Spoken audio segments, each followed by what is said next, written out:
50 വർഷക്കാലം ഇന്ത്യ ഭരിച്ച ഔലിയാക്കന്മാരിൽപ്പെട്ട ഒരു മഹാനാണ് മലിക്കുൽ ഹിന്ദ് സുൽത്താനുൽ അദീം ഔറംഗസീബ് റളിയല്ലാഹു അൻഹു. ബഹുമാനപ്പെട്ടവരുടെ പൂർണ്ണനാമം അബൂ മുസാഫിർ മുഹിയുദ്ദീൻ മുഹമ്മദ് ഔറംഗസീബ് ആലംഗീർ റളിയല്ലാഹു അൻഹു എന്നാണ്. 300 ചില്ലാനും വർഷങ്ങൾക്ക് മുമ്പ് വഫാത്തായിപ്പോയ വലിയൊരു മഹാന് കൂടിയായിരുന്നു ബഹുമാനപ്പെട്ടവർ. 50 വർഷക്കാലം ഇന്ത്യ ഭരിച്ചിട്ടുണ്ട് എങ്കിലും ഒരിക്കൽ പോലും ആ ഭരിക്കുന്ന ഭരണകർത്താവായി എടുക്കുന്ന ശമ്പളം പോലും ബഹുമാനപ്പെട്ടവർ സ്വീകരിച്ചിട്ടില്ല. അവിടുന്ന് ഒരാവശ്യങ്ങൾക്കും ഭരണകർത്താവ് എന്ന നിലയ്ക്ക് ഭരണാധികാരികൾ സ്വീകരിക്കുന്ന ഒരു ഔദാര്യവും ബഹുമാനപ്പെട്ടവരുടെ ജീവിതത്തിൽ മഹാനവറുകൾ സ്വീകരിച്ചിട്ടില്ലായിരുന്നു. ജീവിതമാർഗത്തിന് വേണ്ടി പാരമ്പര്യമായി കിട്ടിയ കൈത്തൊഴിലും അതുപോലെ തൊപ്പികൾ നിർമ്മിച്ചുകൊണ്ട് വിൽപ്പന നടത്തിയും പരിശുദ്ധമായ വിശുദ്ധ ഖുർആൻ ഷരീഫ് കൈപ്പടം കൊണ്ട് എഴുതി അത് വിതരണം ചെയ്തുമൊക്കെ ജീവിതത്തിന് മാർഗം കണ്ടെത്തിയ മഹാന് കൂടിയാണ് ബഹുമാനപ്പെട്ട ഔറംഗസീബ് റളിയല്ലാഹു അൻഹു. വലിയ ആലിമാണ്, ആബിദാണ്. ഒരുപാട് ഇൽമുകൾ പല പണ്ഡിതന്മാരും രാജാവിൻ്റെ അരികിൽ വന്ന് പല വിഷയങ്ങൾക്കും സംശയം തീർക്കുകയും ചെയ്തിരുന്ന വലിയ മഹാനായ ആലിമായ ഒരു രാജാവായിരുന്നു ഔറംഗസീബ് റളിയല്ലാഹു അൻഹു.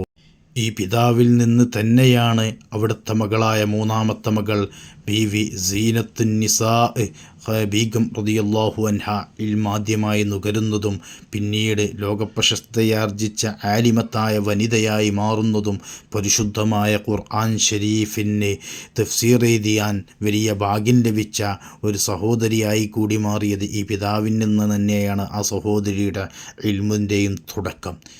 അതേപോലെ തന്നെ നിരവധി ഔലിയാക്കന്മാരും ബഹുമാനപ്പെട്ട ഔറംഗസീബ് റളിയല്ലാഹു അൻഹുവിനെ നിത്യേന സന്ദർശിച്ചിരുന്നു.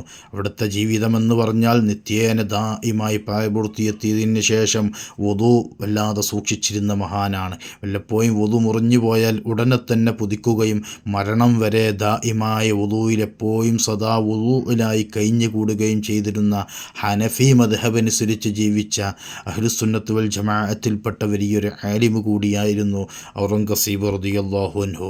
മാത്രമല്ല ബഹുമാനപ്പെട്ട ഹബീബ് മുഹമ്മദുർ റസൂലുള്ളാഹി സ്വല്ലല്ലാഹു അലൈഹി വസല്ലമ തങ്ങളുടെ പേര് വളരെയധികം ബഹുമാനിക്കുകയും ആ പേര് വുദു ഇല്ലാത്ത സമയത്ത് ഒരിക്കൽ പോലും അവിടുന്ന് ഉച്ചരിച്ചിട്ടില്ല. തനിക്കൊരു ഖാദിമുണ്ടായിരുന്നു. ആ ഖാദിമിൻ്റെ പേര് മുഹമ്മദ് എന്നാണ്. വുദു മുറിയുന്ന സമയത്ത് വെള്ളം കൊണ്ടുവരാൻ ഖാദിമിനെയായിരുന്നു നിർദ്ദേശം നൽകുക. ആ സമയത്ത് ഖാദിമിനെ മറ്റു പേരുകളെ കൊണ്ടാണ് ബഹുമാനപ്പെട്ടവർ വിളിക്കാറുണ്ടായിരുന്നത്. ഇങ്ങനെ തൻ്റെ സ്വന്തം പേര് വിളിക്കാത്തതിൽ മനസ്സുകൊണ്ട് വിഷമിച്ച ഖാദിമൊരിക്കൽ ബഹുമാനപ്പെട്ടവരുടെ അരികിൽ ചെന്ന് ഈ സംശയം ചോദിക്കണമെന്നിരിക്കെ ബഹുമാനപ്പെട്ടവരൊരു മറുപടി പറഞ്ഞു.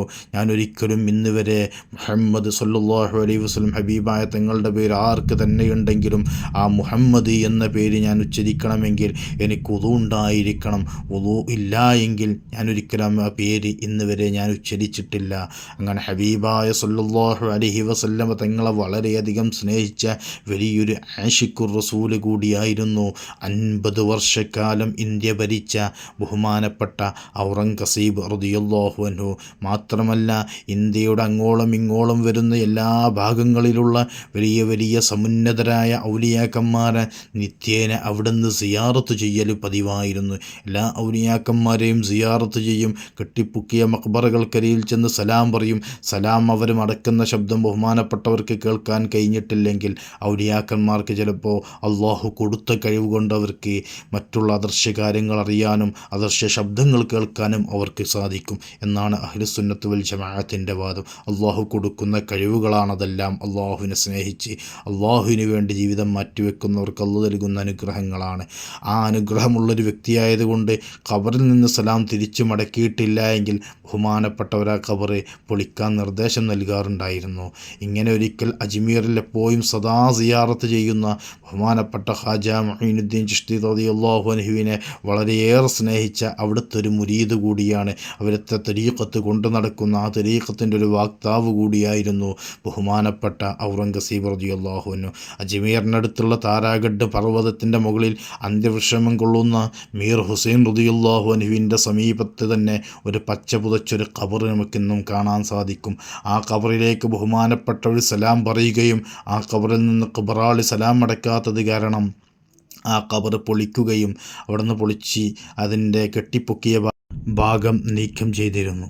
അങ്ങനെ നിത്യേന പലയിടത്തും ബഹുമാനപ്പെട്ടവർക്ക് അള്ളാഹു കൊടുത്ത കഴിവാണ് സലാം മടക്കൽ. ബഹുമാനപ്പെട്ടവർ ആർക്ക് സലാം പറഞ്ഞാൽ കബറാളികളുടെ സലാം മടക്കൽ ബഹുമാനപ്പെട്ടവർ നിത്യേന കേൾക്കുന്നൊരു വ്യക്തി കൂടിയായിരുന്നു. അങ്ങനെ ഒരിക്കൽ അജ്മീർ ഹാജപ്പാപ്പ റളിയല്ലാഹു അൻഹുവിൻ്റെ അരികിൽ ചെന്ന് സലാം പറഞ്ഞപ്പോൾ അവിടുന്ന് സലാം മടക്കാൻ വൈകുകയും മൂന്നാമത്തെ തവണ പറയുന്ന സമയത്താണ് അവിടുന്ന് സലാം മടക്കിയത്. ആ സമയത്ത് ഹാജ റളിയല്ലാഹു അൻഹു അവിടത്തേക്ക് നിർദ്ദേശം ചെയ്തു, ഇനിയൊരിക്കലും എൻ്റെ മകൻ ഒരു ഖബറും പൊളിക്കരുത് കേട്ടോ. അതിനുശേഷം ബഹുമാനപ്പെട്ടവർ സലാം മടക്കാത്ത ഖബറുകൾ പൊളിക്കുന്ന ആ ശീലം അവിടുന്ന് മാറ്റിവെച്ചു എന്നാണ് ചരിത്രങ്ങൾ കാണാൻ കഴിയുന്നത്. അത് ഔറംഗസീബ് റളിയല്ലാഹു അൻഹുവിന് അള്ളാഹു കൊടുത്തൊരു കറാമത്തിൽപ്പെട്ടൊരു കറാമത്താണ്.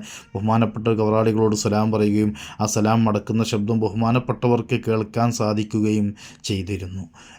അത് വലിയൊരു അനുഗ്രഹം ബഹുമാനപ്പെട്ടവർക്കുള്ളതാണ്.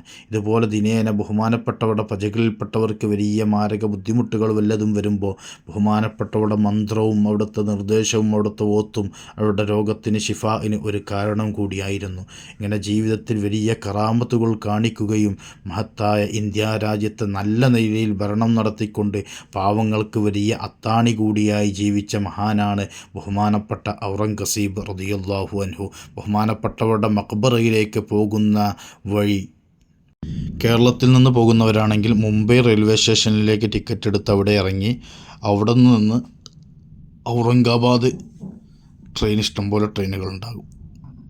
അതിൽ ദൗലത്താബാദ് റെയിൽവേ സ്റ്റേഷനാണ് മക്കാമുമായി തൊട്ടടുത്ത റെയിൽവേ സ്റ്റേഷൻ. അവിടെ നിന്ന് ഒരു 10-12-15 കിലോമീറ്ററിൻ്റെ ഉള്ളിലാണ്. ഔറംഗാബാദ് റെയിൽവേ സ്റ്റേഷനിലാണെങ്കിൽ അവിടെ നിന്നൊരു 20-25 കിലോമീറ്റർ ദൂരം ബഹുമാനപ്പെട്ട ഔറംഗസീബ് റളിയല്ലാഹു അൻഹുവിൻ്റെ മഖ്ബറയിലേക്ക് വരും. പ്രത്യേകിച്ച് ദൗലത്താബാദിൽ പ്രത്യേകിച്ച് വലിയ ട്രെയിനുകളൊന്നും ലോക്കൽ ട്രെയിനുകൾക്കേ സ്റ്റോപ്പുള്ളൂ. മെയിൻ ട്രെയിനുകളെല്ലാം ഔറംഗാബാദിലാണ് സ്റ്റോപ്പുള്ളത്. അപ്പോൾ കേരളത്തിൽ നിന്ന് മുംബൈയിലേക്ക് എപ്പോഴും എല്ലാ ദിവസങ്ങളിലും ട്രെയിൻ ഉണ്ട്. അവിടെ നിന്നൊരു മുംബൈയിൽ നിന്ന് ഏകദേശം ഒരു 5 മണിക്കൂറിന് 5.5 മണിക്കൂർ 6 മണിക്കൂറിൻ്റെ ഉള്ളിലുള്ള ദൂരമാണ് ബഹുമാനപ്പെട്ടവരുടെ മഖ്ബറയിലേക്ക് വരുന്നത്. സുന്നത്ത് മുത്തുനബി സല്ലല്ലാഹു അലൈഹി വസല്ലം തങ്ങളുടെ സുന്നത്ത് ജീവിതത്തിൽ വളരെയധികം ജീവിതത്തിൽ പ്രാവർത്തികമാക്കുകയും അത് പ്രാവർത്തികമാക്കാൻ നിർദ്ദേശം നൽകുകയും എല്ലാവർക്കും ഒരു മാതൃക കൂടിയായ ജീവിതമായിരുന്നു ബഹുമാനപ്പെട്ടവരുടേത്. ഒരു രൂപ പോലും ഖജനാവിൽ നിന്ന് സ്വന്തം ആവശ്യത്തിനെടുക്കാതെ സ്വന്തം അധ്വാനിച്ചുകൊണ്ട് രാജാവാണെന്നുള്ള മടിയൊന്നുമില്ലാതെ കൈത്തൊഴിൽ ചെയ്യുകയും ആ കൈത്തൊഴിൽ കാരണം മറ്റുള്ളവർക്കൊക്കെ കുടുംബപരമായി കൈമാറി കിട്ടിയ തൊഴിലും ആ വരുമാനവും അതുപോലെ തന്നെ സ്വന്തം കൈത്തൊഴിലും ചെയ്ത് ജീവിതമാർഗം കണ്ടെത്തിയ ഒരു സൂഫിയായ മഹാൻ കൂടിയാണ് ഔറംഗസീബ് റളിയല്ലാഹു അൻഹു. അവിടുത്തെ മൂന്നാമത്തെ മകൾ വലിയ ആലിമത്തായ വനിതയാണ്. ഡൽഹിയിലെ ദരിയാഗഞ്ചി സീനത്ത് മസ്ജിദ് എന്ന് പറഞ്ഞ ഘട്ടാ മസ്ജിദ് വലിയ മനോഹരമായൊരു മസ്ജിദുണ്ട്. ആ മസ്ജിദിൻ്റെ സമീപത്ത് തന്നെയാണ് അവിടുത്തെ മൂന്നാമത്തെ മകളായ സീനത്തുന്നിസ ബീഗം റളിയല്ലാഹു അൻഹ എന്ന പരിശുദ്ധ ഖുർആനെ തഫ്സീർ എഴുതിയ മഹദി അന്ത്യവിഷമം കൊള്ളുന്ന അവിടങ്ങളിലൊക്കെ സിയാറത്ത് ചെയ്യാൻ നമുക്ക് അല്ലാഹു തൗഫീഖ് നൽകുമാറാവട്ടെ. അവിടെയൊക്കെ പൊരുത്തം നമുക്ക് അല്ലാഹു നൽകുമാറാവട്ടെ. അവിടുത്തെ ദർജ അല്ലാഹു ഉയർത്തി കൊടുക്കുമാറാവട്ടെ. ആമീൻ യാ റബ്ബൽ ആലമീൻ.